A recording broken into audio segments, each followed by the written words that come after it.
Assalamualaikum warahmatullahi wabarakatuh. Salam dan bahagia Bapak Ibu Guru hebat. Perkenalkan, nama saya Suratni. Saya adalah guru matematika di SMA Negeri 2 Salatiga, Provinsi Jawa Tengah. Pada event Jambore GTK Hebat tahun 2024, saya akan berbagi praktik baik pembelajaran yang telah saya lakukan di sekolah saya. Setiap kurikulum memiliki karakteristik yang disesuaikan dengan kebutuhan zaman. Kurikulum 2013 misalnya menekankan pada pengembangan kompetensi sikap, kompetensi pengetahuan, dan kompetensi keterampilan yang sesuai dengan kehidupan sehari-hari serta tuntutan dunia kerja. Sedangkan pada kurikulum Merdeka memiliki karakteristik pengembangan soft skill dan karakter, fokus pada materi esensial, dan pembelajaran yang fleksibel. Soft skill dan karakter yang dikembangkan pada kurikulum Merdeka dirangkum dalam 6 dimensi profil pelajar Pancasila.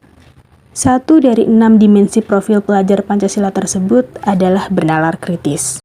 Berdasarkan rapor pendidikan SMA Negeri 2 Salatiga tahun 2023, bahwasanya capaian karakter mengalami penurunan sebesar 7,56% dibanding tahun 2022.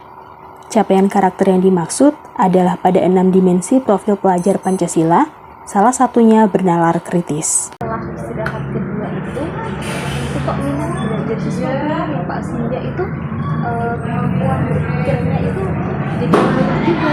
Situasi lainnya yaitu mengenai pembelajaran matematika pada siang hari. Minat belajar yang menurun, interaksi dalam pembelajaran yang minim, tak jarang didapati beberapa murid bermain game yang katanya untuk meredakan kantuk. Apalagi jika diberikan masalah matematika, tak banyak yang bisa dan memiliki kemauan menyelesaikan masalah matematika tipe analisis atau C4. Beberapa alasan mengapa praktik baik ini penting diterapkan. Yang pertama, memberikan solusi terhadap permasalahan terkait kemampuan bernalar kritis. 2. Memberikan solusi terhadap permasalahan terkait keaktifan dan interaksi murid pada pembelajaran di siang hari. 3. Memberikan motivasi kepada saya selaku guru mata pelajaran matematika untuk merancang pembelajaran yang bermakna, interaktif, dan inovatif dengan model, metode, dan media pembelajaran yang sesuai dengan kebutuhan murid. 4. Memberikan referensi bagi rekan sejawat dalam merancang pembelajaran berdiferensiasi yang menarik. Setelah dilakukan identifikasi masalah melalui refleksi diri, observasi kelas, dan wawancara dengan rekan sejawat, maka tantangan yang terjadi pada pembelajaran saya adalah 1. Rendahnya hasil belajar murid saat menyelesaikan masalah atau soal matematika tipe C4 ke atas. 2. Pembelajaran yang berpusat pada guru dan kurang memperhatikan kebutuhan belajar murid. 3. Kurangnya guru dalam mengeksplor media pembelajaran berbasis teknologi dan kecerdasan buatan. Dalam pelaksanaan praktik baik ini, saya melibatkan diri saya sendiri sebagai guru mata pelajaran yang bertanggung jawab dalam merancang dan melaksanakan pembelajaran, rekan sejawat, dan murid kelas 12D serta kepala sekolah selaku pemberi izin.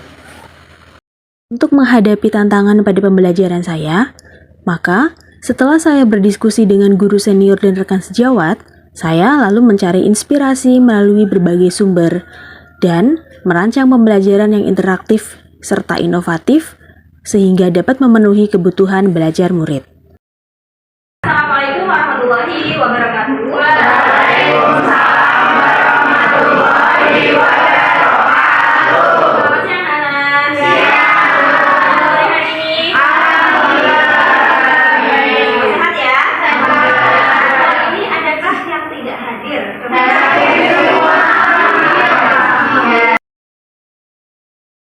Dalam melakukan kegiatan pembelajaran, strategi yang dilakukan pada praktik baik ini yaitu 1. Melakukan asesmen awal untuk mengukur tingkat pemahaman murid terhadap pengetahuan prasyarat yang diperlukan, juga hasilnya digunakan sebagai dasar pembentukan kelompok belajar murid.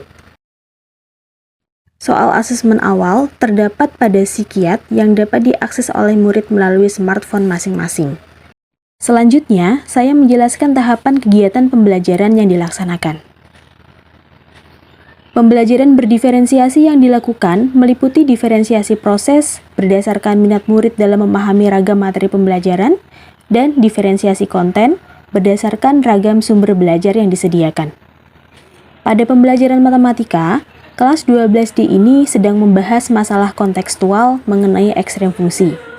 Masalah kontekstual ekstrem fungsi meliputi aplikasi pada bidang matematika untuk menentukan luas maksimum, aplikasi pada bidang matematika untuk menentukan volume maksimum, aplikasi pada bidang fisika untuk menentukan tinggi maksimum dari gerak benda yang lintasannya berupa parabola, dan aplikasi pada bidang ekonomi untuk menentukan keuntungan maksimum atau biaya produksi minimum. Diferensiasi proses ini tidak menggunakan asesmen tertulis. Saya hanya meminta murid untuk menyampaikan minatnya dalam mendalami satu dari 4 aplikasi ekstrem fungsi. Sedangkan hasil asesmen awal digunakan sebagai dasar pengelompokan agar pada masing-masing kelompok terdapat murid yang memiliki pemahaman utuh, murid yang paham sebagian, dan murid yang kurang atau belum paham. Setelah murid belajar bersama kelompoknya sesuai dengan minat pada materi pembelajaran yang kita sebut sebagai kelompok awal, kemudian murid membentuk kelompok lagi dengan anggota yang berasal dari kelompok-kelompok dengan minat materi pembelajaran yang berbeda, atau kita sebut sebagai kelompok ahli. Kegiatan di kelompok ahli adalah untuk berbagi ragam masalah ekstrem fungsi dan penyelesaiannya. Melalui 2 proses ini, murid dapat beradaptasi untuk menerima materi dari kelompok lain, sehingga masing-masing sudah memahami materi sesuai minatnya. Pada dasarnya, penyelesaian ragam masalah ekstrem ini sama, hanya proses bernalar kritis di awalnya yang berbeda. Melalui pembelajaran dengan psikiat, murid melakukan pembelajaran kolaboratif, interaktif, dan adaptif serta terstruktur sehingga dapat memahami ragam masalah ekstrem fungsi dengan baik. Tahap selanjutnya dari kegiatan pembelajaran ini adalah asesmen akhir. Asesmen akhir digunakan untuk mengukur tingkat pemahaman murid setelah mengikuti rangkaian pembelajaran. Sumber daya yang diperlukan selama praktik baik berlangsung yaitu sarana dan prasarana seperti jaringan Wi-Fi, proyektor, laptop, papan tulis, spidol board marker, penghapus papan tulis, dan smartphone yang dimiliki oleh murid serta guru. Kondisi murid dengan minat yang beragam, lingkungan kelas dan sekolah yang kondusif juga penting untuk menunjang kegiatan pembelajaran berdiferensiasi. Rekan sejawat dan kepala sekolah juga sangat mendukung selama praktik ini dilakukan. Tak lupa, kemampuan guru dalam memanfaatkan teknologi dan kecerdasan buatan penting dimiliki untuk membuat media pembelajaran yang interaktif dan inovatif. Pembelajarannya menurut saya cukup bervariatif dan terbilang menggunakan inovasi yang baru seperti bermain games, membentuk kelompok, dan kita bertuntut dengan ahli-ahli dengan kelompok lain.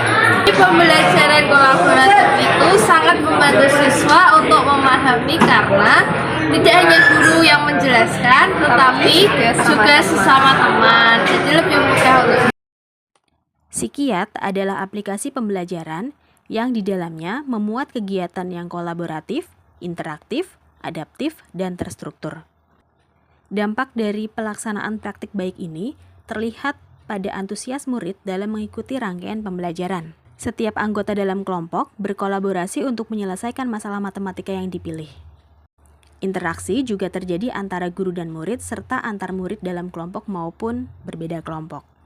Melalui media pembelajaran berbasis teknologi dan AI, murid juga beradaptasi terhadap perkembangan teknologi, sehingga murid dapat memanfaatkan smartphone yang dimiliki untuk mengeksplor sumber belajar dan saling berbagi pengetahuan.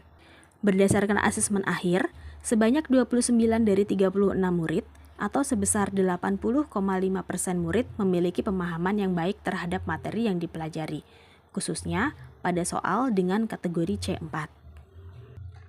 Artinya bahwa praktik baik ini menunjukkan hasil yang efektif.